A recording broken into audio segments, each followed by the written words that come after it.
Можно зажигать камин и будить жителей дома, квартиры моих близких.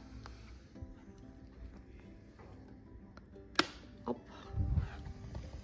Вот так.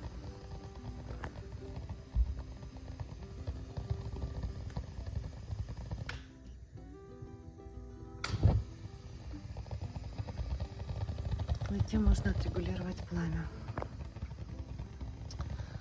Пламя регулируется, вот есть low и high. Меньше, больше. Крутим.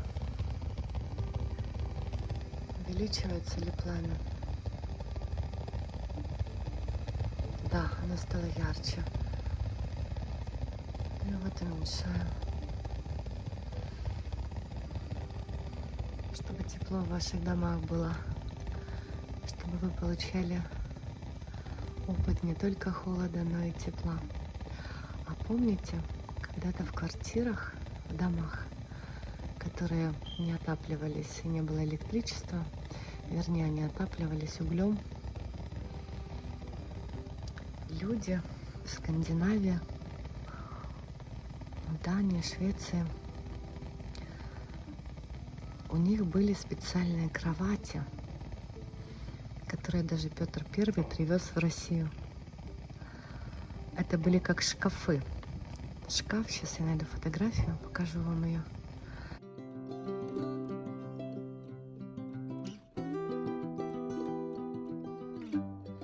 На этой фотографии кровати, встроенные в шкаф, как платяной шкаф, с дырочками для циркуляции воздуха. Конечно, для тех, у кого клаустрофобия, боязнь замкнутого пространства, этот вариант не подходил, но он подходил тем,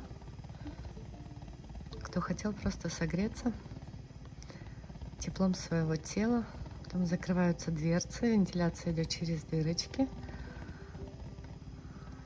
И так сохраняется тепло надольше. Вот. Я когда-то помню тоже, когда гасла печь у бабушки в доме, было очень холодно в доме. Снег на крышах, собаки полаивают, петухи поют.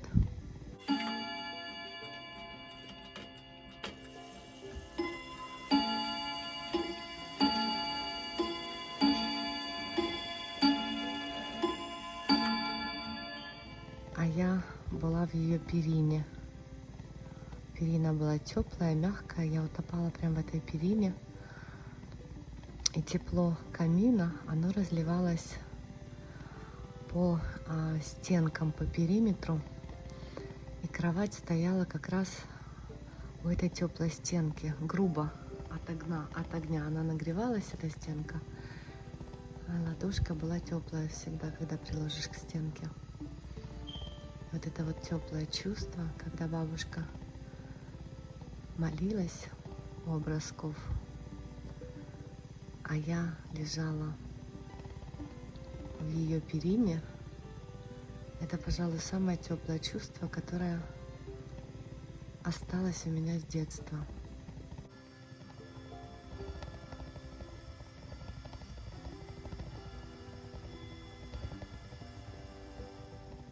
Тогда же религия была запрещена, а у бабушки все это было записано на бумажках, никакого интернета не было.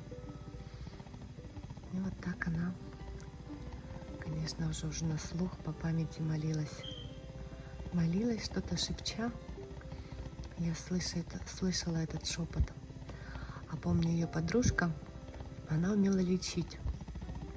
Получила она возможность лечения, как говорят, когда она задавила крота. Вот крот, который в норках. Я не знаю, как она его выловила и как она его задавила. Но после этого она получила способность лечить. Ну, помню, как она и бабушка прикладывали мне руки на гланды. Бабушка шептала молитвы, а соседка тоже говорила: лечу, лечу. И что-то дальше я уже не помню.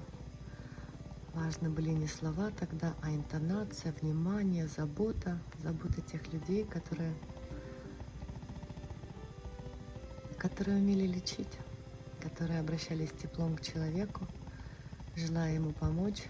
И вот сейчас я смотрю видео из деревни. Конечно, все уже гораздо красивее, оборудование, камин внутри дома.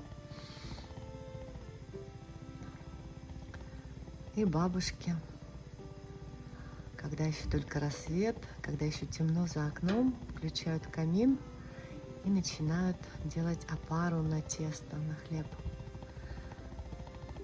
И вот это настроение таинственности и невообразимо комфортно, просто опускает туда, окунает опять воспоминания детства, теплых рук бабушки, теплого хлеба бабушки, теплого молока в кружке, надоенного бабушкиными руками.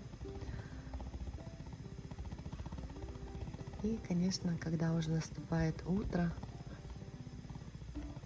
видео переключается на состязание любимого кота и сороки, вороны, птички, на уток, плавающих в пруду, на воробья, плещущегося в ручье, на петуха, который сидит прямо у окна на подоконнике и поет. Ну и тем самым временем хлеб начинает подниматься, тесто дышит, оно оживает в руках бабушек. Вот это тепло, передаваемое нам из поколения в поколение. А я понимаю, что можно есть и еду, приготовленную кем-то еще, но мы не знаем, с какими чувствами готовилась еда, что в это время ощущал человек, был ли он зол, был ли он полон любви, чтобы передать нам эмоцию. Это же источники информации, вода, еда, все, что попадает к нам вовнутрь. Желательно, чтобы это было пропитано любовью, как вот это пламя напитывает сейчас любовью в духовном танце. Вот такие свечи загораются по всему дому. Вот такие огоньки лижущего пламени загораются в камине, встречая наших близких, пробуждая их, пробуждая нас самих.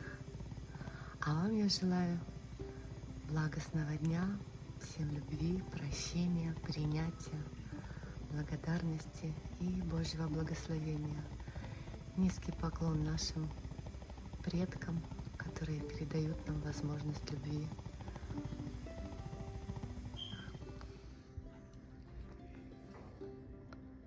Оп. Вот так.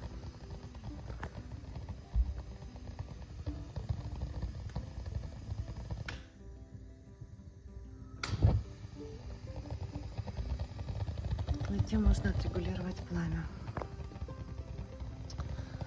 Пламя регулируется, вот есть low и high, меньше, больше, крутим. Увеличивается ли пламя?